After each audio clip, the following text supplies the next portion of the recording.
संत सम्राट सदगुरु कबीर साहब जो संतों में सम्राट हैं, संतों में शिरोमणि हैं, जिनकी वाणी दहकती आग है, जिसमें कोई भी कचड़ा का रुकना संभव नहीं, जिसमें कोई भी आडंबर का रुकना संभव नहीं, ऐसे महानतम महापुरुष सदगुरु कबीर साहब की वाणी बीजक के आज हम चर्चा करेंगे। शब्द नंबर 10, संतो राह दुनो हम दीठा। इस पद में सदगुरु कबीर जो वर्तमान उनके सामने जो परिस्थिति थी उस पर उन्होंने चर्चा किया है। चूँकि सदगुरु कबीर काशी में रहते थे, कल भी मैंने कहा था कि काशी पंडितों की नगरी और वो काल मुसलमानों के शासन का, मुग़लों के शासन का, तो उनके सामने वही दो वर्ग ज़्यादा थे, हिंदू और मुसलमान। लेकिन जो बातें इस पद में बताई गई है वो सिर्फ हिंदू मुसलमान के लिए नहीं है, वो प्राणी मात्र के लिए है। सृष्टि में जितने भी लोग हैं सबके लिए है, चाहे वो सिख हो, जैन हो, हालांकि सिख तो उनके बाद शुरू हुआ, लेकिन जैन हो, बौद्ध हो, यहूदी हो, ईसाई हो, सबके लिए वो बातें हैं। तो साहब इस पद में कहते हैं संतो राह दुनो हम दीठा। यहीं से साहब अपनी बात की शुरुआत करते हैं। जैसा कि उनका एक अलग ही अंदाज है संतों कह करके पुकारना। वो सबको संतों कहते हैं, वो सिर्फ विशेष वस्त्र पहनने वाले को ही संत नहीं कहते हैं, सबको कहते हैं। उस श्रोताओं को भी संतों ही कहते हैं। अर्थात जो संतत्व के गुण को धारण कर ले वो सब संत हैं। गुण को धारण करने को ही ज़्यादा महत्व देते थे साहब। उनके नज़र में वो साधु है जो भीतर से अपने आचरण को सही कर रखा है।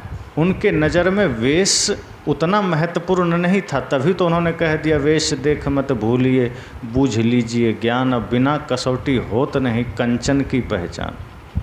उन्होंने कहा वेश महत्वपूर्ण नहीं, वेशभूषा तो कोई भी पहन लेगा। वेश तो रावण भी लगा लिया था साधु का, लेकिन साधु हो तो नहीं गया था। और ऐसा भेष बनाया था रावण कि ओरिजिनल साधु भी शर्मा जाए, लेकिन साधुता नहीं थी। और साधु छोटा तिलक लगाता था, वो इतना बड़ा लगाया था कि अगर भैंस सामने देखे तो भड़क जाए। और लोग छोटा त्रिशूल रखता था, वो शिव जी से भी बड़ा त्रिशूल लेके आ गया था। तो भेष तो बहुत भड़कदार बनाया था, लेकिन सदगुरु कबीर की वाणी वहाँ बिल्कुल फिट बैठती कि वेश देख मत भूलिए, बूझ लीजिए ज्ञान। उन्होंने कहा वेश भर देख के मत भूल जाना, वरना मुश्किल हो जाएगी। ज्ञान को समझना, आचरण को समझना। सदगुरु कबीर ने बड़ी ही बारीकी और गहराई से किसी भी बात को छुआ है। ऊपर ऊपर कह के नहीं निकल गए, जहाँ भी कहा गहराई से कहा। तो जब भी उन्होंने संबोधन भी किया तो संतों कहा है। अन्यथा अन्य शास्त्रों में तो जीव को अल्पज्ञ, किंचिज्ञ और क्षुद्र बता दिया गया कि जीव की कोई महत्ता नहीं, जो कुछ है प्रभु हैं। जबकि साहब कहते हैं नहीं, सब घट मेरो साईं। कहते हैं सब में मेरा ही साईं बैठा है, कोई किंचिग नहीं। वो तो यहाँ तक कहते हैं हो हुजूर ठाढ़ कहत हो, अब ते संहर समार, तुम ही स्वामी हो, तुम ही मालिक हो, इसलिए अपना काम स्वयं करो। तो साहब ने संतों कहा, उनका एक अलग अंदाज है संतों कहने का। तो वो कहते हैं संतों राह दोनों हम दीठा। दीठा अर्थात देखा, और राह दोनों हम दिखा। तो दोनों कौन है? एक तरफ हिंदू है, एक तरफ मुसलमान है। आप देखेंगे हिंदू के बिल्कुल विपरीत मुसलमान चलता है। हिंदू पूर्व दिशा खड़ा होकर के पूजा करता है तो वो बिल्कुल पश्चिम दिशा खड़ा होकर करेगा, एकदम टेढ़ा। हिंदू मूछ रखता है तो वो मूछ कटा देता है। हिंदू इस तरह से बाएं से दाएं लिखता है तो वो दाएं से बाएं लिखता है। मतलब जो भी उठा के देख लीजिए उसका सब उल्टा ही होगा। उसका हर काम उल्टा है। अब जितना उल्टा कर सकता था उतना ही उल्टा किया, सब तो उल्टा नहीं कर सकता। अब हिंदू मुंह से खाता है तो इसमें तो उल्टा नहीं कर सकता, उसको भी मुंह से ही खाना पड़ेगा। बाकी सारे काम जो नेचुरल है, प्राकृतिक है, उसमें उल्टा नहीं कर पाया, लेकिन कोशिश किया कि अधिक से अधिक खुराफात कर दें। तो साहब ने दोनों से कहा और दोनों के ही आडंबर पर चोट किया। सदगुरु कबीर की यही बड़ी महत्ता थी कि अगर कोई अपना भी है और गलती है तो छोड़ नहीं देते थे। इसलिए लोग उनको आज भी स्वीकार नहीं कर पाते हैं। लोगों को लगता था कि इनको कम से कम अपना हिंदू को तो छोड़ देना चाहिए, लेकिन साहब कहते थे अगर गलती है तो क्यों छोड़ दें। मान लीजिए पड़ोसी के घर में कचरा है, हम उसको जाके बता दिए देखो तुम्हारे आंगन में कचरा है, साफ़ कर लो, और हम अपने आंगन में कचरा है तो क्या करें, उसको ढक देने, रहने दो, नहीं साफ़ करना है। सबसे पहली प्राथमिकता तो ये है कि अपने ही आंगन के कचरे को साफ़ किया जाए। साहब ने यही किया। उन्होंने दोनों से कहा जहाँ क्योंकि पाले पोसे गए मुस्लिम जुलाहे के घर, लेकिन उनका पूरा संस्कार, पूरा जीवन, पूरा संपूर्ण जीवन दर्शन हिंदू समाज के बीच बीता, तो इसलिए उन्होंने अपने को इंसान कहा और दोनों की बुराइयों को कहा, दोनों में जो कमियां थी उसको कहा और अच्छाइयों के लिए धन्यवाद दिया। अब किसी में कोई अच्छाई है तो धन्यवाद भी देना बनता है, क्योंकि धन्यवाद देंगे तो प्रोत्साहन मिलेगा, लोगों को और उत्साहवर्धन होगा। और अगर सिर्फ कमियां ही कमियां गिनाएंगे तो आदमी फिर बिल्कुल लाचार बन जाता है, कुछ करता नहीं। तो साहब दोनों बात करते थे। अगर किसी में कोई अच्छाई होती थी तो उसको भी कहते थे, अगर पंडितों की कोई अच्छी बात थी तो साहब उनका सम्मान भी करते थे, और जहाँ वो गड़बड़ किया तो वहाँ उसको थोड़ा सा चोट भी देते थे। तो यहाँ साहब कहते हैं हिंदू तुर्क हटा नहीं माने, स्वाद सवन को मीठा। साहब कहते हैं संतो राह दोनों हम दीठा, हिंदू तुर्क हटा नहीं माने, स्वाद सवन को मीठा। उन्होंने कहा कि हे संतो, मैंने देखा, हिंदू और तुर्क दोनों को देखा, दोनों को हमने परखा, जांचा, तो क्या पाया, हिंदू तुर्क हटा नहीं माने, स्वाद सवन को मीठा। ये दोनों बात नहीं मानते, ये दोनों जिह्वा स्वाद में पड़ गए हैं। दोनों समाज को साहब संबोधित कर रहे हैं किसी विषय पर, तत्काल कुछ उन्होंने देखा होगा। देखिए बच्चा गिर गया, उसको उठा दीजिए।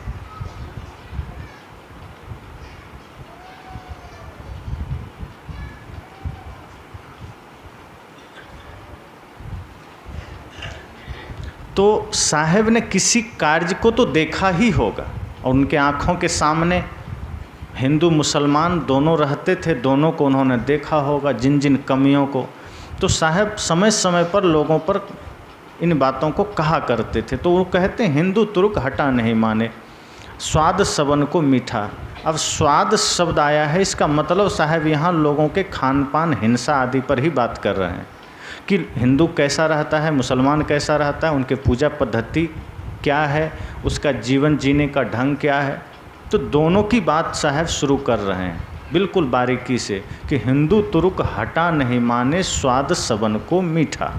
वो कहते हैं हिंदू तुर्क हटा मतलब रोकना, जो बातें किसी को कही जाए और वो आदमी ना माने, तो साहब कहते हो हटा नहीं माने, यानी कि हम उसको रोक रहे हैं लेकिन मानता नहीं।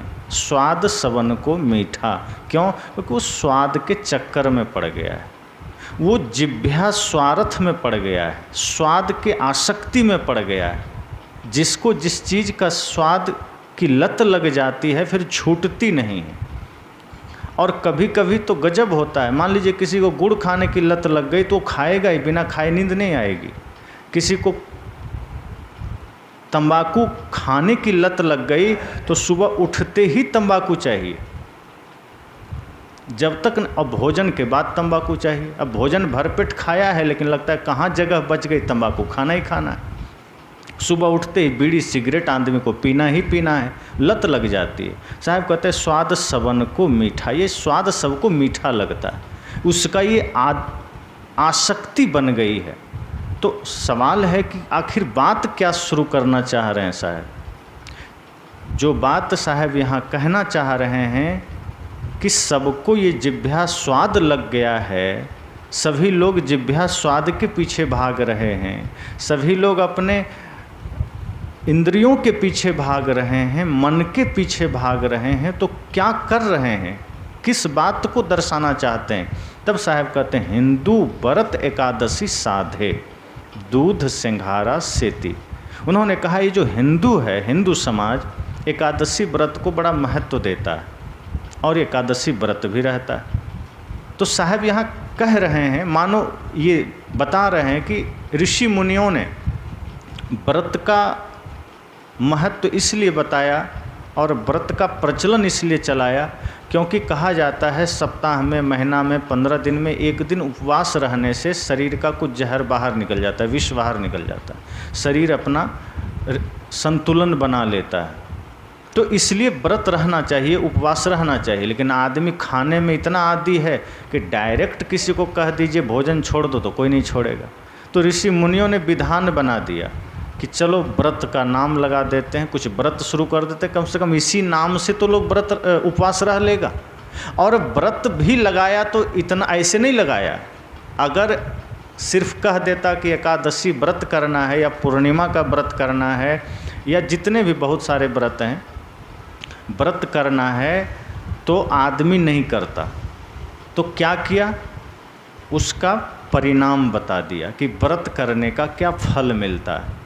तो ऐसा फल बता दिया कि डायरेक्ट स्वर्ग मिल जाएगा, धन मिल जाएगा, रिद्धि सिद्धि मिल जाएगा, बिल्कुल तत्क्षण लाभ मिल जाएगा, वैकुंठ में निवास मिल जाएगा। अब आदमी सोचता है अगर एक दिन भूखा रहने से ये सब मिल सकता है तो क्या दिक्कत है, रह लेंगे। लेकिन फिर बाद में जो लोग भूखे नहीं रह पाते थे तो पंडितों ने थोड़ा एक और विधान बना दिया कि अगर भूखे नहीं रह सकते तो नींबू पानी पी सकते हैं। तो लोगों ने कहा कुछ और छूट मिल सकती है क्या नींबू पानी के अलावा। कहा मीठा चीज़ खा सकते हैं, हलवा खा सकते हैं, खीर खा सकते हैं, बस छूट मिलनी थी कि आदमी दिन भर जितना रोज़ खाता था उससे ज़्यादा खा जाता है। अब व्रत जिस दिन रहता है तो व्रत रहना था पेट खाली रखने के लिए, भूखे रहने के लिए, लेकिन छूट मिल गई कि नींबू पानी पी सकता है, फल खा सकता है, दूध पी सकता है, हलवा खा सकता है, खीर खा सकता है। अब आदमी इतना ओवरलोड कर लेता है कि दिन भर करवटें बदलता रहता है। अब करना था क्या, लेकिन कर लिया क्या। तो साहब कहते हैं हिंदू व्रत एकादशी साधे दूध सिंघारा सेती, दूध लेता है, सिंघारा का खीर बनाता है, हलवा बनाता है, इसी से अपना एकादशी व्रत को साधता है। अब यहाँ व्रत शुरुआत हुई थी सिर्फ शरीर हेतु से, ताकि शरीर में एक सप्ताह 15 दिन में व्यक्ति थोड़ा उपवास रह ले। ये आयुर्वेद में भी कहा गया है, शरीर विज्ञान के लिए बहुत अच्छी चीज़ है, शरीर स्वास्थ्य के लिए, कि हर व्यक्ति को सप्ताह या 15 दिन में या महीना में कम से कम एक दिन उपवास बिल्कुल रहना चाहिए। जल लेते रहिए, लेकिन अब व्रत के समय लोगों ने क्या किया, जल तो लेते ही हैं, साथ साथ मीठा खाना शुरू कर दिया ताकि पेट खाली ना रहे। बस नाम हो गया कि हमने नमक नहीं खाया, दाल भात नहीं खाया, लेकिन उसके अलावा इतना ले लिया कि वो 4 दिन नहीं पचेगा, तो कोई मतलब नहीं रहा व्रत करने का। अब साहब जब इसको आध्यात्मिक रूप से लेते हैं, ये तो शरीर स्वास्थ्य के लिए हो गया कि व्रत क्यों करना है, भूखे क्यों रहना है। अगर एकादशी करते भी हैं तो कभी द्वादशी भी कर लीजिए, द्वादशी के दिन भूखे रह लीजिए, कभी त्रयोदशी के दिन रह लीजिए, कोई दिक्कत नहीं है। फल उतना ही मिलेगा अगर सच में भूखे हैं तब, और यदि खा लिए तो एकादशी में भी करेंगे तो भी फल नहीं मिलेगा। तो साहब यहाँ कहते हैं कि असली व्रत तो तब होगा, ये तो शरीर के लिए बताया साहब ने, लेकिन असली एकादशी व्रत तब होगा जब 5 ज्ञानेंद्रियाँ, 5 कर्मेंद्रियाँ और 1 मन, एक मिला के कितना हुआ, 11। तो साहब कहते हैं असली व्रत कब होगा, जब 10 इंद्रियों सहित मन को हम बस में कर लेंगे, उस दिन एकादश व्रत हो गया। लेकिन ये बस में नहीं होता है, बल्कि बस से बाहर हो जाता है। आदमी को नहीं खाना था और खा लिया, व्रत करके भी संतुलन नहीं। व्रत किया किसके लिए, पेट को नियंत्रण करने के लिए, मन को नियंत्रण करने के लिए, और व्रत करके और अनियंत्रित हो गया तो कोई मतलब का रहा नहीं रहा। ये तो ऐसा ही हुआ जैसे भगवान महावीर के बारे में कहा जाता है कि वो कपड़ा नहीं पहनते थे। अब वो जंगल गए, ध्यान साधना करने लगे, धीरे धीरे जो कपड़े पहने थे पुराने हो के फट के निकल गए तो दोबारा कपड़ा ही धारण नहीं किया। वो जानबूझ के नहीं छोड़ा, वो गिर गया, और गिर गया तो वैसे ही वो जंगल में समय बिता दिए। अब जो कपड़ा ही नहीं पहने, आज उन्हीं के नाम पर महावीर वस्त्र भंडार मिल जाएगा आपको। अब जो खुद कपड़ा नहीं पहने उनके नाम पे महावीर वस्त्र भंडार। कबीर बीड़ी, अब कबीर साहब ने बीड़ी नहीं पिया होगा कभी, उनके नाम से बीड़ी चल रही है। हनुमान तंबाकू, हनुमान जी तंबाकू छुए भी नहीं होंगे कभी। तो ये सारी चीज़ें विपरीत हो जाती है कि व्रत था उपवास के लिए, व्रत किया जाना था पेट को सही करने के लिए, तो व्रत से ही पेट को खराब कर लिया। यानी इतना खा लिया कि अगले दिन टैबलेट खाना ही खाना है, अगले दिन उसको डॉक्टर के यहाँ जाना ही जाना है। तो व्रत के बाद अगर बीमार हो रहे हैं तो क्या मतलब है। अब इसको आध्यात्मिक रूप से साहब कहते हैं एकादश, अर्थात एकादशी व्रत मतलब 5 ज्ञानेंद्रियाँ, 5 कर्मेंद्रियाँ और मन, इसको स्ववश में करना है, इसको अपने वश में करना है। अगर इसको वश में कर लिए तो आदमी ज़्यादा खाएगा ही नहीं, तो व्रत रहने की भी ज़रूरत नहीं पड़ेगी। भूखा उसे ही रहना पड़ता है जो ज़्यादा खा लेता है। जो आदमी धूप में खड़ा है उसी को तो छाया में जाने की इच्छा होगी ना। जो पहले से छाया में है वो क्यों छाया में खोजेगा कि मुझे छाया में जाना है। जो आदमी भूखा है वही तो भोजन की तलाश करेगा, जो पहले से तृप्त है वो भोजन क्यों खोजेगा। जो चीज़ नहीं होती है हम उसकी तलाश करते हैं। जो बीमार है वो दवा की खोज करता है। जहाँ बीमारी है वहाँ डॉक्टर को जाना पड़ता है। जहाँ स्वास्थ्य पहले से मौजूद है, जहाँ बीमारी ही नहीं है, वहाँ दवाई की क्या ज़रूरत है। तो अगर भूखे रहने से ही व्रत कंप्लीट हो जाता तो जो बेचारे कई लोग फुटपाथ पर 4-4 दिन भूखे रह जाते हैं उसको तो सबसे पहले स्वर्ग मिल जाता। अगर एक दिन भोजन न करने से स्वर्ग मिलता तो न जाने भारत या दुनिया में कितने लोग भूखे सो जाते हैं रोज। इस हिसाब से तो कितने जानवर भी व्रत कर लेता है। कई जानवरों को खाने को नहीं मिलता, कुत्ता बिल्ली भी कई बार बेचारा दिन भर घूमते रहता है, अन्न नहीं मिलता है, तो सबसे पहले तो उसी को मिल जाता स्वर्ग। साहब ने कहा है ना कि बाहरी क्रियाकलाप से, बाहरी कर्म से कोई सिद्धियां प्राप्त नहीं होती, कोई सुख स्वर्ग प्राप्त नहीं होता। स्वर्ग अर्थात स्व में गमन, शांति की अवस्था, प्रेम की अवस्था, आनंद की अवस्था कब मिलती है? जब हम अपने भीतर लौट आते हैं, जब हम विकारों से मुक्त हो जाते हैं। तो साहब कहते हैं हिंदू व्रत एकादशी साधे दूध सिंघारा सेती। वे कहते हैं कि हिंदू तो व्रत कर रहा है, त्यौहार कर रहा है, एकादशी कर रहा है और फल फ्रूट के साथ कर रहा है। जिस हेतु से, जिस उद्देश्य से करना था वो नहीं कर रहा है, जिस लक्ष्य को लेकर करना था वो नहीं कर रहा है, बल्कि उस लक्ष्य से विपरीत जाके कर रहा है। और जब इतना कर भी दिया, ठीक है, व्रत रह भी लिया, बात समझ में आती है, दूध पिया, फल खाया, सिंघाड़ा खाया, खीर खाया, हलवा खाया, सब खा लिया, उसको लगा मैंने व्रत कर लिया। लेकिन अब साहब आगे कहते हैं इतना करने के बाद मन तो छोड़ ही दीजिए कि मन को वश में किया आदमी, इंद्रियों को वश में किया है तो छोड़ ही दीजिए। मन तो बहिर्मुख है, मन तो बाहर ही भाग रहा है, इंद्रियों पर अपनी स्ववस्था नहीं है, वाणी पर अपनी स्ववस्था नहीं है। जब जो मन में आया आदमी बोल दिया। ये वाणी पर अगर स्ववस्था हो जाए तो बहुत सारे युद्ध तो ऐसे ही समाप्त हो जाए। घर में ही आप देख लीजिए कि कोई कुछ कहा, हम सुनते कहाँ हैं, इंतज़ार भी नहीं करते, सामने वाले की बात पूरी नहीं होती कि हमारे मुख से गालियाँ निकल जाती। साहब कहते हैं व्रत तो कर रहे हैं पर इंद्रियों पर संयम नहीं है। व्रत तो कर रहे हैं पर इंद्रियों पर हमारी स्वस्था नहीं है, न वाणी पर है न इंद्रियों पर है। हमारी वाणी भी ऐसी कर्कश निकलती है कि सामने वाले को लगता है कि इससे अच्छा हमको बोलना ही नहीं था। मीठे वचन हम बोल ही नहीं सकते। महाभारत युद्ध में आती है ना, द्रौपदी ने इतना ही कह दिया, अंधे का अंधा होता है। वाणी पर संयम नहीं रहा, गलती से मुंह से निकल गया, अंधे का अंधे होता है। एक ही शब्द तो बोला था, लेकिन परिणाम क्या निकला? महाभारत युद्ध हो गया। एक शब्द करे औषधि, एक शब्द करे घाव। अगर आप अपने वाणी पर नियंत्रण रख पाएंगे तो आप देखेंगे बहुत सारी समस्याओं का समाधान हो गया। यदि घर में ही किसी ने कटु बोल दिया और आप उस वक्त बस एक बार सोच लीजिए कि इसका जवाब मैं 10 मिनट के बाद दूंगा या दूंगी, अगर आपने ऐसा सोच लिया तो समझ लीजिए फिर आप नहीं दे पाएंगे, क्योंकि तत्काल ही क्रोध जागृत होता है। क्रोध हमेशा नहीं रहता। संत कहते हैं ये तात्कालिक पागलपन है बस। अगर आप अपने को रोक लिए, जैसे आपको किसी से झगड़ा हो गया और आप उसको गाली देने का मन कर रहा है, तो आप उसको डायरेक्ट जाके मत दीजिए।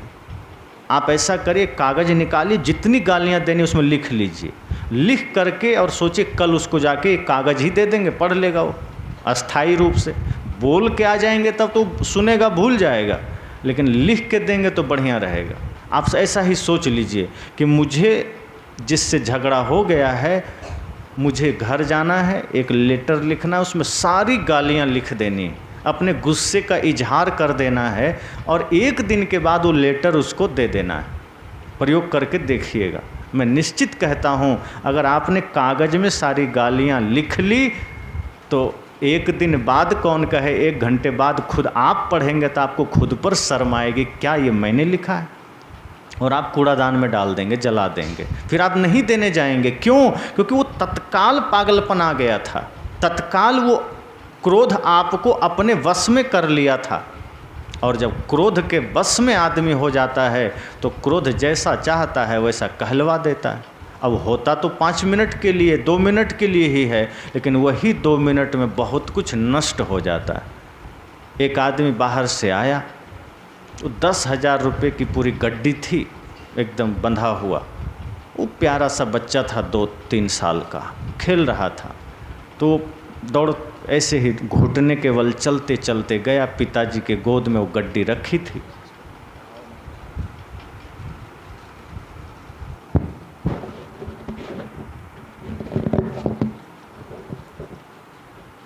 तो वो गड्डी रखी थी और वो हाथ में पकड़ लिया। तो पिता भी ध्यान नहीं दिया, कहा अपना ही तो प्यारा बेटा है, क्या करेगा, ज़्यादा से ज़्यादा ही खेलेगा।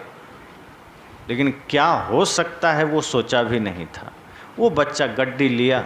अब बच्चे को क्या पता है कि गड्डी में इसका महत्व क्या है।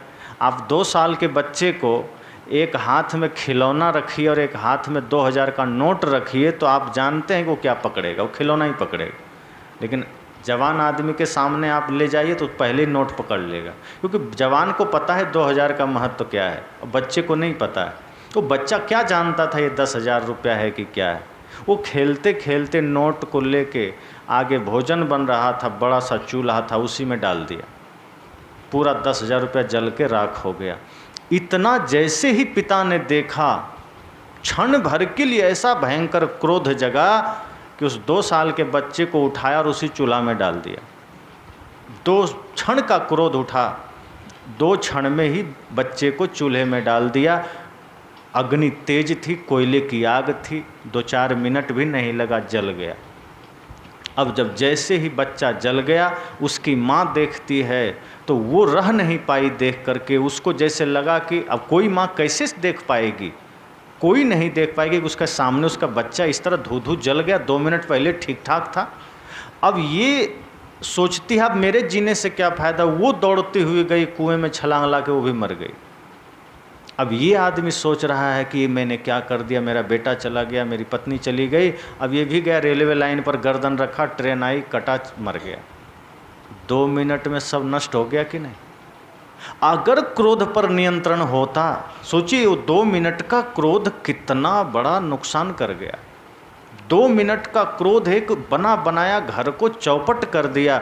संयम होता अपने ऊपर कोई व्रत न करता, बस क्रोध पर संयम होता, वाणी पर संयम होता, अपने इंद्रियों पर संयम होता, तो ये सोचता कि 10,000 जो गया है वो 10,000 कौन कहे, ये पूरी संपत्ति तो इसी की है, इसी बेटे की है। अगर ये 10,000 चला भी गया तो अबोध है, अगर हम उसको आग में डाल देंगे तो क्या 10,000 वापस आ जाएगा?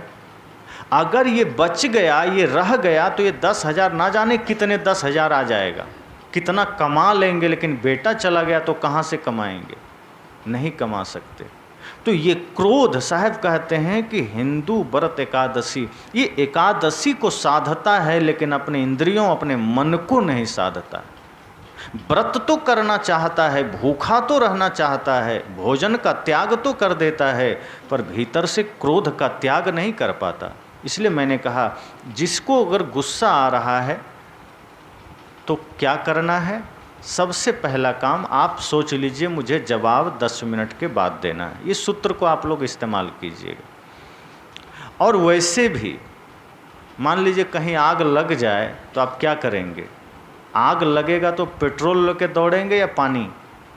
कहीं आग लगे तो निश्चित ही आप पानी लेके दौड़ेंगे, क्योंकि आग पर पानी ही काबू पा सकता है, पेट्रोल तो और जला देगा। तो सामने वाला अगर क्रोध की आग में जल ही रहा है और आप भी पेट्रोल लेके दौड़ गए, तो फिर आग बढ़ेगी कि रुकेगी? बढ़ जाएगी, भयंकर आग बढ़ेगी। तो अगर सामने वाला क्रोध में अंगार बन गया है तो आप जलधार बन जाइए, आप थोड़ा शीतल बन जाइए, क्योंकि एक को तो ठंडा होना ही पड़ेगा। आप पानी बन जाएंगे तो सामने वाले के भीतर जो क्रोध की आग है वो भी शांत हो जाएगी, और उसकी हो ना हो, कम से कम आप तो क्रोध से बच जाएंगे, आप तो विकार से बच जाएंगे। और बाद में उसका भी ठंडा होगा तो कम से कम इतना तो सोचेगा कि मैंने भूल किया, उसने तो किया ही नहीं, मैंने उस पर गुस्सा किया, वो मुस्कुरा दिया। साहब कहते हैं इसलिए व्रत भले ही बाहर आप ना करें, उपवास ना करें, चल जाएगा, लेकिन उपवास करके, व्रत करके अगर जीवन से क्रोध नहीं छूटा, वाणी पर संयम नहीं हो पाया, इंद्रियां स्ववश नहीं हो पाई, तो ऐसे व्रत से क्या लाभ? फिर ऐसा व्रत करने का क्या अर्थ होता है? उससे अच्छा कोई व्रत की जरूरत नहीं। अब माताएं जैसे तीज का व्रत करती, तो शायद ये पुत्र के लिए होता है क्या? तीज पति के लिए होता है। अच्छा, जितिया व्रत पुत्र के लिए होता है, मैं भूल गया, मैं तो करता नहीं, कहाँ से याद रहे। तो अपने पुत्र के लिए व्रत करती हैं या पति के लिए करती हैं, कोई बात नहीं, क्या सोच के करती हैं? मान लीजिए अगर पुत्र के लिए आप कोई व्रत कर रहे हैं, यही सोच के कि पुत्र की आयु बढ़ जाए, पुत्र बढ़िया बने। अब भूखे आप रह रहे हैं, अन्न आपने छोड़ा है, पूजा आप कर रहे हैं, अब इसका प्रभाव बेटे पर कैसे चला जाएगा? अगर आप चाहते हैं बेटा सही रहे, लंबी उम्र जिए, तो आपका सबसे बढ़िया व्रत क्या होगा? बेटे को सही शिक्षा दीजिए, सही संस्कार दीजिए, जो माता सीता ने दिया था। अगर आपने बेटे को सही संस्कार नहीं दिया और आप खूब जितिया व्रत कर लिए, और बेटा चला गया कुसंग में, शराब पी रहा है, जहाँ तहाँ लफड़ा कर रहा है, तो आप इधर व्रत करते रहेंगे और उधर पुलिस हथकड़ी लेने पहुंच जाएगा कि चलो तुमको अरेस्ट करने आए। आपका व्रत धरा के धरा रह जाएगा। साहब यही कहते हैं कि ये व्रत काम नहीं करेगा, ये एकादशी से काम नहीं चलेगा जब तक एकादश 10 इंद्रियां और एक मन स्ववश में नहीं होगा। जब तक आप स्ववश करके सही रास्ता नहीं देंगे अपने को और अपने बच्चों को, तब तक ये कुछ नहीं बनेगा। इसलिए कि किसी भी व्रत की बात है, चाहे पूर्णिमा की व्रत है, चाहे वो एकादशी का व्रत है, बहुत लोग सोमवारी भी करते हैं, मंगलवारी करते हैं, हमें तो लगता है 7 दिन व्रत ही व्रत है, उसके अलावा भी व्रत है। कई बार एक एक दिन में 2-2, 3-3 व्रत भी पड़ जाता है और लोग करते हैं। लेकिन साहब ये कहते हैं कि मैं रोकता नहीं हूँ, मैं मना नहीं करता हूँ, आप व्रत कीजिए, पूजा कीजिए, लेकिन उसका संबंध आपके इंद्रियों से होना चाहिए, व्रत का संबंध आपके मन से होना चाहिए। अगर व्रत करके मन स्ववश ना हो पाया तो ऐसे व्रत से क्या लाभ है? व्रत किए और मन स्ववश नहीं है, व्रत किए और वाणी स्ववश नहीं है, व्रत भी चल रहा है और लोगों से गालियां भी दे रहे हैं, लोगों को गालियां भी दे रहे हैं, व्रत भी चल रहा है, दूसरों से छल भी कर रहे हैं, व्रत भी चल रहा है, अब मंदिर में जाके व्रत के दिन पूजा कर रहे हैं, प्रार्थना कर रहे हैं, उपासना कर रहे हैं, सामने प्रभु हैं, भगवान हैं, उनके सामने हाथ जोड़ के प्रार्थना चल रही है और मन में शकुनी का कपट जाल चल रहा है कि किसके साथ छल करना। कहते हैं फिर ये व्रत फिजूल है, ये व्रत झूठ है। असली व्रत है कि आप भले ही व्रत ना करिए, अर्थात भूखे ना रहिए, लेकिन आपका मन पवित्र हो जाए, आपकी स्वस्थता आपकी इंद्रियों पर हो जाए। तो साहब ने कहा हिंदू व्रत एकादशी साधे शुद्ध दूध सिंघारा सेती, कि हिंदू एकादशी व्रत साधता तो है लेकिन दूध फल आदि सब खूब खा के साधता है, भूखे नहीं रहता। भूखे भी रह जाए तो कम से कम शरीर का तो फायदा हो, उस शरीर का भी फायदा नहीं होता और मन तो सुबह होता ही नहीं है। लेकिन आगे क्या होता है, अन्न को त्यागे मन को न हटके पारन करे सगौती। साहब बिल्कुल सच्चाई बता दिए, का अन्न का त्याग कर दिया और मन को नहीं रोका, अन्न को छोड़ दिया और मन को नहीं रोका, अन्न का त्याग हो गया, क्रोध को नहीं छोड़ा, झूठ को नहीं छोड़ा। मान लीजिए एक दिन भोजन छोड़ देंगे तो क्या हो जाएगा, भोजन रोज खाइए, लेकिन साहब कहते हैं क्रोध को छोड़ दो, झूठ को छोड़ दो, छल को छोड़ दो। अगर झूठ, छल, प्रपंच, क्रोध, ईर्ष्या, द्वेष को छोड़ दिया तो समझ जाइए असली व्रत हो गया, असली त्यौहार हो गया। लेकिन अब तो त्यौहार के नाम पर ही ज़्यादा प्रपंच होता है। दशहरा पूजा में सबसे ज़्यादा मांस मछली खाए जाते हैं, सबसे ज़्यादा जीव की हत्या होती है, सबसे ज़्यादा शराब की खपत होती है। तो जो व्रत, जो त्यौहार, जो पूजा मन को पवित्र करने के लिए था, वही मन को गंदा कर रहा है। तो साहब कहते हैं अन्न को त्यागे पर मन नहीं हटके पारन करे सगौती। तो आज तो जैसे एकादशी व्रत रह लिए, अब आज लोगों ने क्या किया, व्रत है इस नाम पर हलवा बनाया, खीर बनाया, पूड़ी बनाया, शरबत बनाया, जूस दूध सब बनाया, खाया। अब दूसरे दिन द्वादशी के दिन क्या करता है, पारन करे सगौती, अर्थात जब व्रत तोड़ता है आगे चल के दूसरे दिन उसकी समाप्ति होती है तो सगौती अर्थात मांस गोश्त, फिर उस दिन वो जम के मांस खाता है। अभी भी सावन में लोग कहा सावन का महीना है मांस नहीं खाएंगे, यानी 11 महीना, 1 महीना बोले बम और 11 महीना तौले कम। 1 महीना बोले बम बोल देंगे और 11 महीना झूठ छल प्रपंच चलेगा। यही साहब कहते हैं पारन करे सगौती। एक दिन तो भूखा रह लिए, एक दिन व्रत कर लिए, एक दिन मीठा भोजन ले लिए, एक दिन फल खा लिए, अगले दिन मांस खा रहे हैं, अगले दिन गोश्त खा रहे हैं। ये साहब कहते हैं ये तथाकथित पुजारियों की, भक्तों की हालत है। ये तथाकथित जो अपने को भगवान के भक्त मानते हैं, अपने आप को सनातन हिंदू धर्म के मानते हैं, ये इनकी हालत है। तब लोगों ने कहा साहब आप तो हिंदुओं की बड़ी खिंचाई कर दी, आपको सिर्फ हिंदुओं में कमी दिखती है और मुसलमानों में नहीं। कहा दिखती है, वो भी गलत करता है। तब आगे तुरंत साहब कह देते हैं तुरुक रोज़ा नमाज गुजारे, बिस्मिल बांग पुकारे। साहब की महानता ये है और उनकी मतलब बुद्धिमत्ता ही कहें कि एक ही पद, एक ही लाइन में दोनों को सेट कर देते हैं, दोनों पर प्रहार कर देते हैं। अलग से वो समय नहीं निकालते कि चलो बाद में इसको खबर लेंगे, दोनों निपटारा एक साथ कर देते हैं। इतनी बुद्धि उनकी प्रबल थी, महानतम बुद्धि।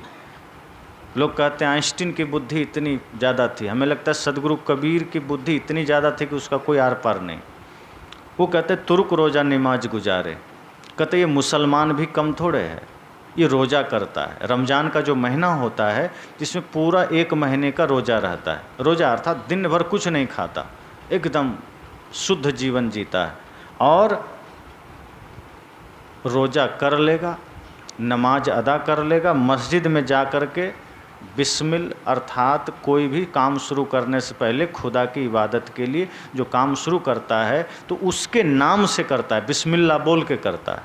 वही साहब कहते हैं बिस्मिल बांग पुकारे, बिस्मिल बोल करके वो अजान देता है। अब साहब यहाँ बांग बोल रहे हैं। बांग शब्द व्यंग में है, क्योंकि बांग शब्द का प्रयोग मुर्गी के लिए होता है। मुर्गी सुबह सुबह बांग देती है, आवाज़ देती है, 4 बजे दे देती है। साहब इसी तरह मुसलमानों के लिए कहते हैं कि ये भी तो मुर्गी की तरह ही अजान दे रहा है, बांग दे रहा है। मतलब इस चीज़ को व्यंग में ले रहे हैं कि ये मुसलमान भी कम थोड़े, ये भी तो सुबह सुबह या दिन में 5 बार अल्लाह का नाम माइक से ले करके हल्ला मचा रहा है, बांग दे रहा है मुर्गी की तरह। रोज़ा नमाज भी कर रहा है, बिस्मिल का नाम लेकर के, खुदा का नाम लेकर के बांग भी दे रहा है। लेकिन इससे क्या हो जाएगा? खूब रोज़ा रह लिया, खूब बांग दे दिया, खूब अल्लाह का नाम ले लिया, लेकिन इससे होगा क्या? लोगों ने कहा साहब ये तो बात सही है, मुसलमान ऐसा कर रहा है, पर इसमें बुराई क्या है? अगर कोई खुदा का नाम ले रहा है, कोई नमाज पढ़ रहा है, तो इसमें दिक्कत आपको क्या है? मौलवी पहुंच गया होगा, मौलवी ने कहा इससे आपको कष्ट क्या है? ये बात तो सही है, हम अपने तरीके से नमाज पढ़ते हैं, अल्लाह का नाम लेते हैं, बिस्मिल्लाह बोलते हैं, तो आपको कष्ट क्यों है? हम स्वर्ग जाना चाहते हैं इसलिए ऐसा करते हैं। तब साहब कहते हैं इनको बिहिस्त कहाँ से होवे जो सांझे मुर्गी मारे। कहते हैं हाँ बात तो तुम ठीक कहते हो, तुम नमाज पढ़ते हो, तुम बांग देते हो, खुदा का नाम लेते हो, बिस्मिल्लाह बोलते हो, और तुम स्वर्ग जाना भी चाहते हो, लेकिन कहाँ से मिलेगा स्वर्ग? कहा कैसे? कहा सांझे मुर्गी मारे। जब सांझ होते ही तुम मुर्गी का गला रगड़ देते हो, तोड़ देते हो, मुर्गी मार के खा जाते हो। तो जो जीव हत्या कर रहा है, जिसको मुर्गी में खुदा का दर्शन नहीं हुआ, जो जीव के प्रति कठोर है, जो हिंसा का त्याग नहीं कर पाया, जो हिंसा की प्रवृत्ति, अत्यंत क्रूरतम प्रवृत्ति लेके बैठा है, इनको बिहिस्त कहाँ से होवे? इनको स्वर्ग कहाँ से मिलेगा? इनको शांति कहाँ से मिलेगी? ये आनंद कहाँ से पाएगा? ये तो जीव की हत्या कर रहा है। साहब कहते हैं जब तक स्वर्ग की लालसा, बाद में सबसे पहले जब तक जीवों पर दया करना नहीं सीख जाते, तब तक तुम्हारा रोज़ा भी पाखंड ही तो है। अब दिन भर कुछ नहीं खाया, अल्लाह का नाम लिया, और शाम होते ही तुम जीव हत्या कर रहे हो, हिंसा कर रहे हो, मांस खा रहे हो, गोश्त खा रहे हो, मुर्गी खा रहे हो, और स्वर्ग भी जाना चाहते। पाप करके स्वर्ग जाने की कामना है, कितने दुख की बात है। गलत काम करके अच्छे फल की इच्छा है, बबूल बो करके आम खाने की इच्छा है, बाजार से शराब खरीद लाए और सोच रहे हैं कि गंगा जल बन जाए। होगा? नहीं होगा। शराब खरीदें तो शराब ही रहेगी, गंगा जल थोड़े बनेगा। इसी तरह साहब कहते हैं अगर तुमने अपनी बुरी प्रवृत्तियों को नहीं छोड़ा, गलत आदतों को नहीं छोड़ा, तो रोज़ा रहो, चाहे नमाज पढ़ो, चाहे 5 बार पढ़ो, चाहे 10 बार पढ़ो, बेहिस्त नहीं होगा, स्वर्ग नहीं मिलेगा। तब साहब कहते हैं आगे, हिंदू की दया मेहर तुर्कन की दोनों घट से त्यागी। कहते हैं हिंदू के लिए शास्त्र में बताया गया जहाँ दया तहाँ धर्म है। हिंदू परंपरा में कि जिसके हृदय में दया है, जिसके हृदय में करुणा है, जिसके हृदय में प्रेम है, वही धर्म है। और यही बात मुसलमानों के लिए भी उसके शास्त्र में कहीं कहीं आई है, ज़्यादा तो नहीं। कुरानों में बहुत कम ज्ञान की बातें हैं, बहुत थोड़ी, ज़्यादातर मार काट ही है। इसके साथ वो करो, उसके साथ ऐसी उटपटांग बातें हैं, पढ़ के दिमाग खराब हो जाएगा। लेकिन कहीं कहीं दया की बातें भी आई है। तो अब दया की बात है, अर्थात मेहर मतलब दया ही है। तो साहब कहते हैं कि हिंदू की दया मेहर तुर्कन की, दोनों के जीवन में, शास्त्रों में, दोनों के शास्त्रों में दया और करुणा की बात आई है, प्रेम की बात आई है। दोनों के लिए ये जरूरी है, लेकिन दोनों घट से त्यागी। साहब कहते हैं लेकिन दोनों ने हृदय से इसका त्याग कर दिया है, दोनों ने दया का त्याग कर दिया है, दोनों ने करुणा प्रेम का त्याग कर दिया है। ना हिंदू के पास दया बची है, ना मुसलमानों के पास बची। आप देखेंगे कितने भेड़ बकरियां काट दी जाती है, माता दुर्गा दशहरा में, इधर तो शायद मैं नहीं जानता, पर बिहार और बंगाल में लाखों लाखों भेड़ बकरे काट दिए जाते हैं पूजा के नाम पर कि माता रानी खुश होगी। अब लोगों की नासमझी देखिए, जैसे यहाँ माताएं बैठी हैं, आपको प्रसन्न करने के लिए कोई आदमी आपके ही बेटे को एक तमाचा मार दे तो आप खुश होंगे कि दुखी होंगे? आप खुश नहीं होंगे, बल्कि आपको लगेगा जिसने मेरे बेटे को तमाचा क्या, गाली भी दी है तो उसका हम आँख निकाल लें। माँ ऐसा सोचेगी। तो एक तरफ कहते हैं जगत जननी माँ दुर्गा हैं, पूरी सृष्टि उन्हीं की संतान है। अब ये नादान लोग क्या करते हैं, उसी दुर्गा के सामने, उसी माता के सामने उन्हीं की संतान की हत्या करके उनको चढ़ा रहे हैं कि माता खुश हो जाएगी।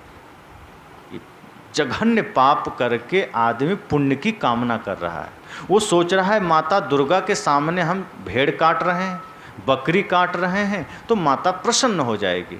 अब एक तरफ माता जगत जननी है, तो जगत जननी क्या सिर्फ आदमी के लिए है? चाहे वो कुत्ता है, बिल्ली है, भेड़ है, बकरी है, जब सबकी जननी है, जगत की ही जननी है, तो सब जीव उसी की संतान है। और जब सब जीव उसी की संतान है तो माँ के ही सामने माँ के ही संतान को हत्या करके सोच रहे हैं हमको पुण्य मिल जाएगा, तो पुण्य तो नहीं मिलेगा, माँ के त्रिशूल जरूर मिल जाएगा। यही तो होगा। तो साहब कहते हैं हिंदू की दया मेहर तुर्कन की दोनों घट से त्यागी। दोनों ने अपने हृदय से दया धर्म को त्याग कर दिया है। दोनों बात तो बड़ी बड़ी करते हैं कि मैं दुर्गा का भक्त हूँ, एक कहता मैं अल्लाह का बंदा हूँ, एक कहता मैं मोहम्मद का बंदा हूँ। मोहम्मद ने ऐसा किया, मोहम्मद ने वैसा किया। मोहम्मद ने जो भी किया वो ठीक है, किया होगा, मना नहीं। लेकिन आप क्या कर रहे हैं? मुसलमानों से ये पूछा साहब ने, तुम क्या कर रहे हो? तुम्हारे अल्लाह ने जो किया वो अभी नहीं है, होते तो उनसे हिसाब लेते। लोग कहते हैं ना कि सब प्रभु कृपा से हो रहा है या अल्लाह की मर्जी से हो रहा है। तो साहब तो यही तो कहना चाहते हैं कि ये जितने हत्याएं हो रही है, ये जितने पाप हो रहे हैं, ये जितने अत्याचार हो रहे हैं, ये जितने भी भ्रष्टाचार हो रहे हैं, इसका मतलब अल्लाह करा रहा है। फिर तो तुम्हारी कोई गलती नहीं है, फिर तो अल्लाह को ही बुलाओ, उसी का हिसाब किताब करेंगे, उसी को जेल भेजेंगे। कोई गलती तो उसकी है। अब मान लीजिए आपके पास गाय है, आपकी गाय किसी का फसल चर जाए तो केस किस पर होगा? आपके ऊपर, गाय पर तो नहीं होगा ना, क्योंकि मालिक आप हैं। तो यही बात यहाँ भी लागू होना चाहिए। जब अल्लाह ही मालिक है तो आज तुम पर क्यों बात चलेगी? अल्लाह को बुलाओ, उसी को कोर्ट में ले चलेंगे। लेकिन इसका वो अपमान मानता कि तो मोहम्मद का अपमान हो गया। अपमान तो आदमी कर रहा है। साहब कहते हैं अपमान तो तू कर रहा है। उनके राह पर ना चल के, उनके बताए रास्ते को ना स्वीकार करके अपमान तो आदमी कर रहा है कि राम ने क्या रास्ता दिया, अल्लाह ने क्या रास्ता दिया, और उस पर नहीं चल के हम अपमान कर रहे हैं। लेकिन यही सच्चाई कोई कह दे तो कहता है नबी के गुस्ताखी की एक ही सज़ा, सर तन से जुदा। यही अभी नारा चला है ये पतित लोगों का। तो साहब कहते हैं ये बात समझ में नहीं आई। तुम हिंदू हो या मुसलमान, अगर हृदय में दया नहीं है, भगवान के नाम पर, अल्लाह के नाम पर सिर्फ तुम तलवारें उठा रहे हो, तो तुमसे ज़्यादा मूढ़ कौन हो सकता है? और तुम स्वर्ग की कामना करते हो, तुम शांति की कामना करते हो? का यह असंभव है। और यही सत्य बातें साहब ने कहा है, यही सच्चाई साहब ने डंके के चोट पर कही है कि दोनों को जो हृदय में धारण करना था उस दया को तुमने त्याग दिया है और जीवों को ऐसे काटते हो जैसे गाजर मूली काट रहे हो। अब तो आदमी को भी ऐसे लोग काट देता है जैसे साग काट रहा है। और तुम कहते हो तुम अल्लाह के भक्त बंदे हो, तुम भगवान के भक्त हो। कहा ये बात समझ में नहीं आई। और इनका तरीका क्या है? साहब ने कहा इन्होंने दया का त्याग कर दिया, मुसलमानों ने मेहर का त्याग कर दिया। वो करता क्या है? ये हलाल हुए झटका मारे आग दोनों घर लागी। ये जो मुसलमान है ये हलाल करता है, मतलब तरीका भी बता दिया गया है कि तुम कैसे मारोगे। हिंदू झटके से हत्या करता है, बकरे के गर्दन पर रखेगा तलवार और एक झटका में उड़ा देगा। इसलिए आप कहीं बाज़ार में जाएंगे तो लिखा रहेगा झटका चिकन शॉप, या बकरा क्या क्या सब छील उल के लटकाए रहता है, देख के दिमाग खराब। और साहब भी इसको बारीकी से बता रहे हैं कि ये हलाल वे झटका मारे।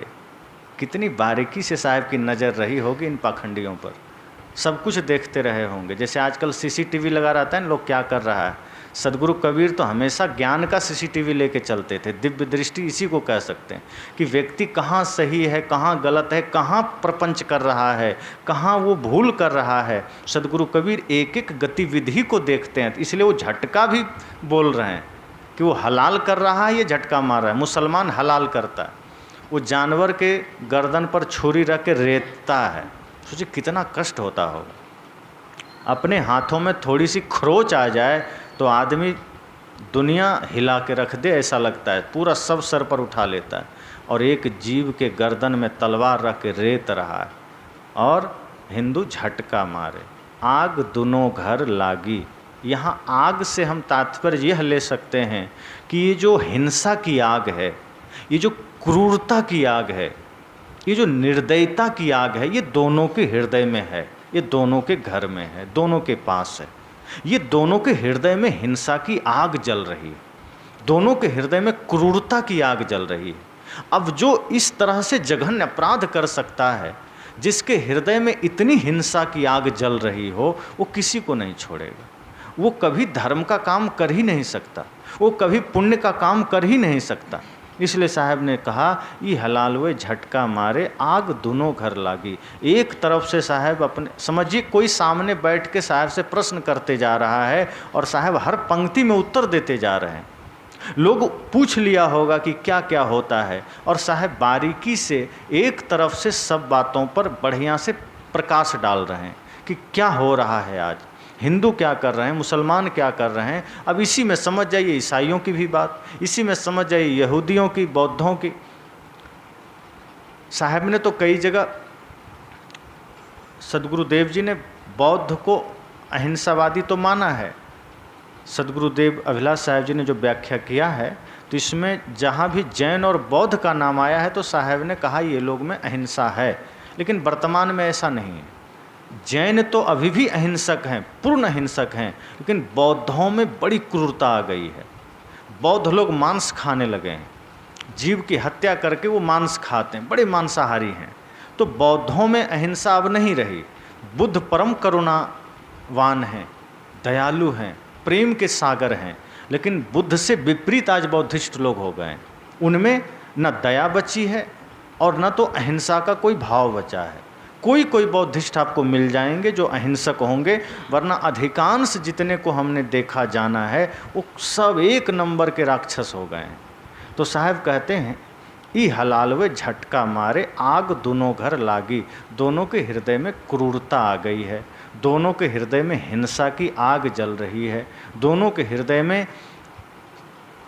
हिंसा, क्रूरता, निर्दयता इतनी भर गई है कि अब वो आदमी किसी पर न दया कर पा रहा है, न किसी से करुणा का व्यवहार कर पा रहा है, न प्रेम न श्रद्धा।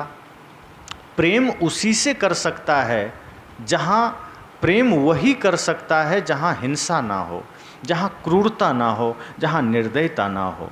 अब साहब फाइनल बात करते हैं।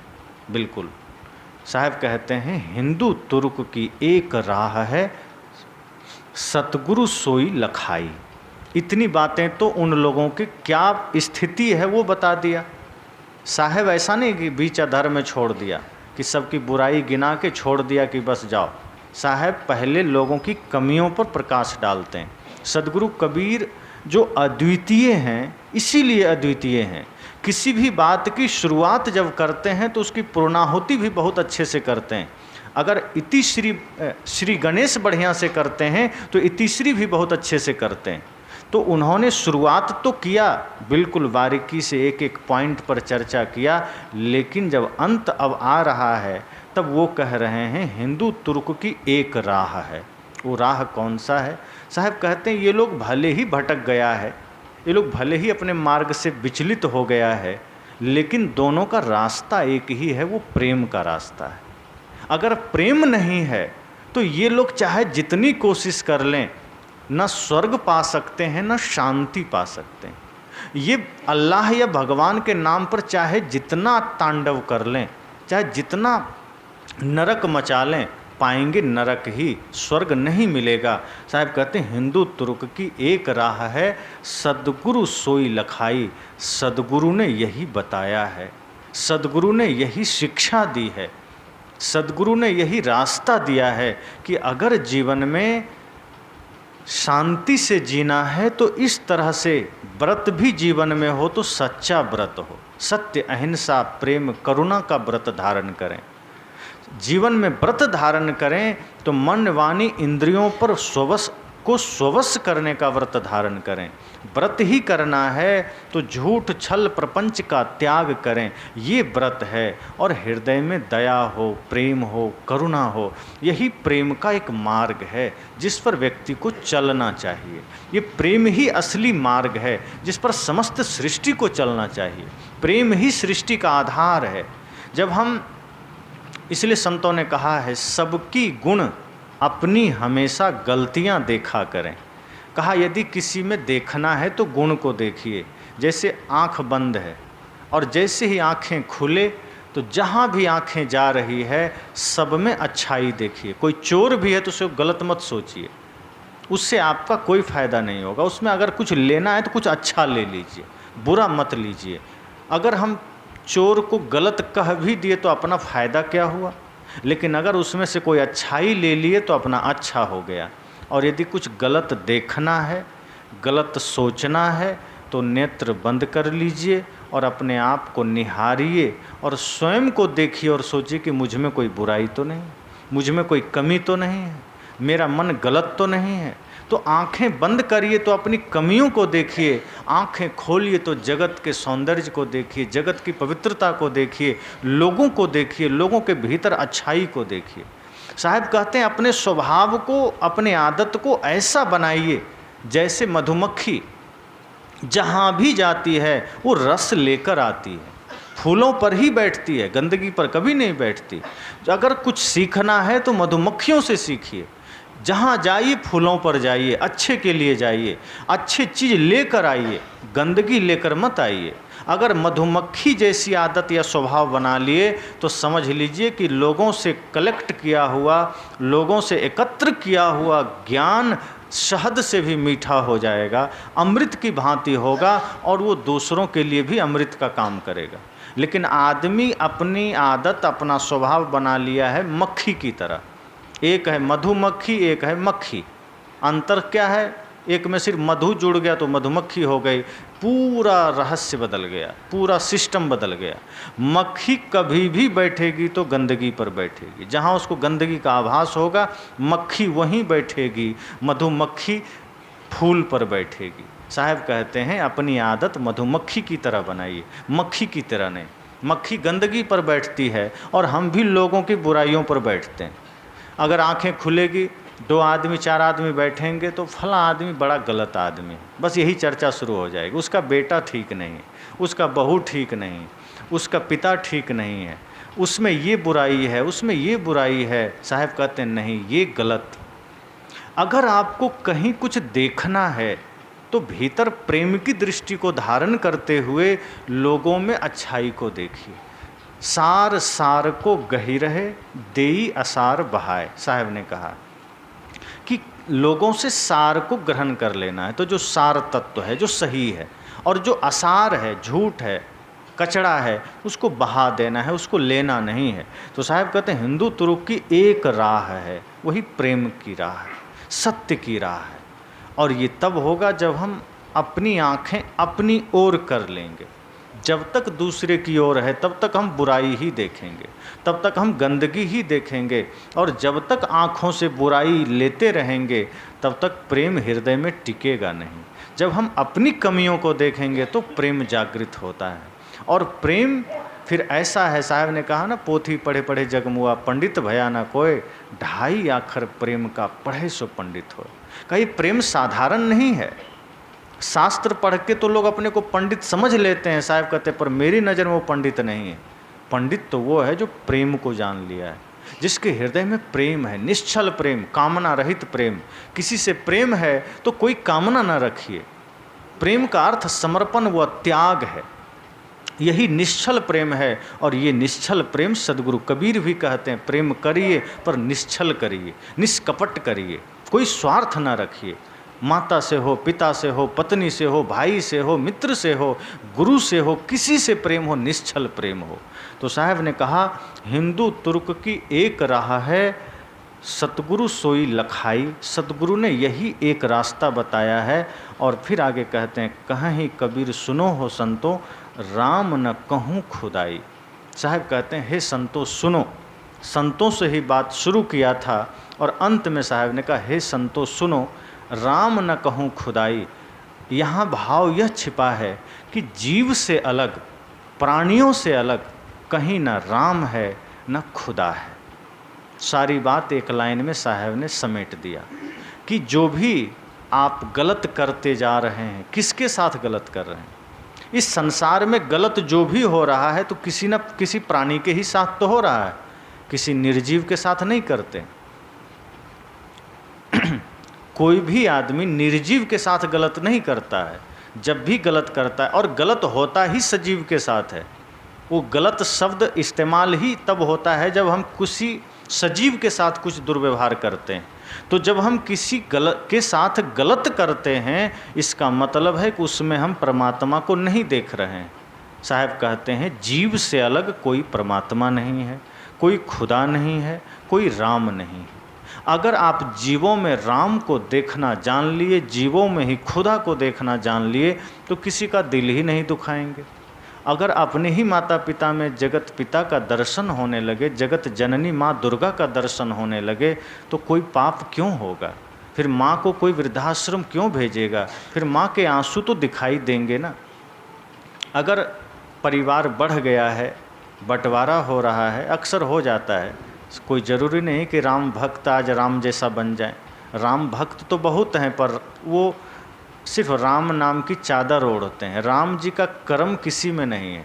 राम जी अपने अंतिम समय तक भाइयों से अलग नहीं हुए, बंटवारा नहीं किए, और चारों भाई एक साथ पलायन किए, मृत्यु को स्वीकार किए। लेकिन आज उनके भक्तों की हालत देखिए।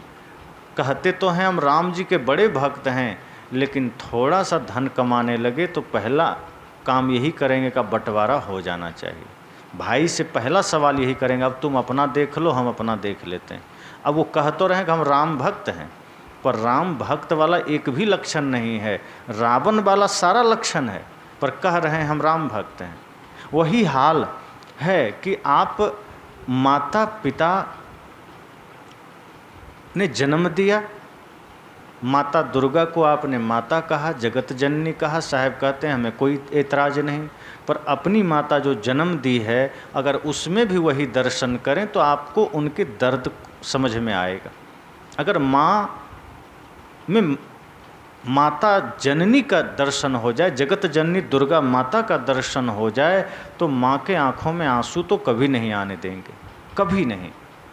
इसलिए साहब कहते हैं, संत कहते हैं कि अगर भाइयों में बंटवारा हो भी गया कोई बात नहीं, चलो व्यवस्था के लिए हो गई, प्रेम बना के रखिए। तो बंटवारा हो भी गया तो घर बांट लिए, ज़मीन बांट लिए। अब माँ बाप को भी लोग बांट लेते हैं। बड़ा भाई कहते हैं हम पिताजी को रखेंगे, तुम माँ को रखना, या फिर नियम बना देंगे 3 महीना हमारे पास, 3 महीना तुम्हारे पास। मतलब जो माँ बाप जीवन भर अपने आधे पेट खाकर, फटे हुए कपड़े पहनकर, ज़मीन में सोकर, मजदूरी करके अपने 3-4 बच्चों को पालती है, कष्ट सह कर पालती है, इस अरमान के साथ कि ये बेटा बड़ा हो जाएगा तो बुढ़ापे में हमारा सहारा बनेगा, बहू घर आएगी तो हमें सुख देगी। अब होता उल्टा है। अब जैसे ही माँ को सेवा की ज़रूरत है, माँ को प्रेम की ज़रूरत है, तो वही बेटा माँ को दुत्कार देता है। तो संत कहते घर में बंटवारा करना पड़ जाए कोई बात नहीं, कर लीजिए, लेकिन माँ बाप को बांट मत लीजिए। माँ बांटने की चीज़ नहीं है। कई लोग कहते हैं ना, हाँ माँ हमारे साथ है, ये भी मत कहिए। आप इतनी हैसियत नहीं कि माँ को आप रख सकें। आप ये कहिए कि हम माँ के साथ रहते हैं, हम माँ के पास रहते हैं, माँ जगत जननी ही है। साहब कहते हैं घर का बंटवारा हो जाए चिंता मत कीजिए, लेकिन माँ को मत बांटिए, और यदि किसी व्यवस्था के कारण अलग कमरा देना पड़ जाए माँ को तो दे दीजिए, पर बीच में दीवार खड़ी मत करिए। और कर भी लिए तो एक खिड़की जरूर छोड़ दीजिए ताकि 24 घंटे आप माँ पिता को देख सकें कि कहीं वो कष्ट में तो नहीं है, कहीं वो दुख में तो नहीं है। लेकिन आज के बच्चे क्या करते हैं, वैसे तो भेज देते हैं वृद्धाश्रम, लेकिन अगर नहीं भेजे तो ऐसी दीवार खड़ी कर देते हैं कि बिना दरवाजे से गए माता का हाल देखा नहीं जाएगा। अब माँ उधर आंसू बहा रही है, माँ उधर पीड़ा में है, पिता पीड़ा में है, बेटे को कुछ पता नहीं, बेटा इधर मौज मस्ती कर रहा है।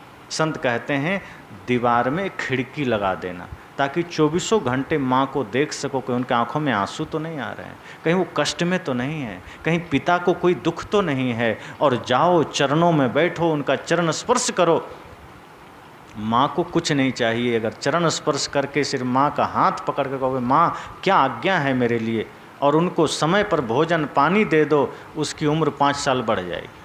लेकिन आज का बेटा, आज का कलयुगी बेटा पूजा राम की करेगा और काम रावण का करेगा। रावण ने भी अपनी माँ के साथ यही दुर्व्यवहार किया था जो आज लोग कर रहे हैं। रावण ने भी अपने भाई विभीषण के साथ यही किया था जो आज के भाई कर रहे हैं। इसलिए साहब ने कहा कि जीव से अलग ना कोई राम है ना खुदा है। तो अपने ही माँ में, अपने ही पिता में अगर आप राम को नहीं देख पाए, जगत जननी का दर्शन नहीं कर पाए, तो क्या प्रयोजन है राम भक्त बनने से, क्या प्रयोजन है सत्संग कथा करने से, क्या प्रयोजन है मनुष्य शरीर ही धारण करने से।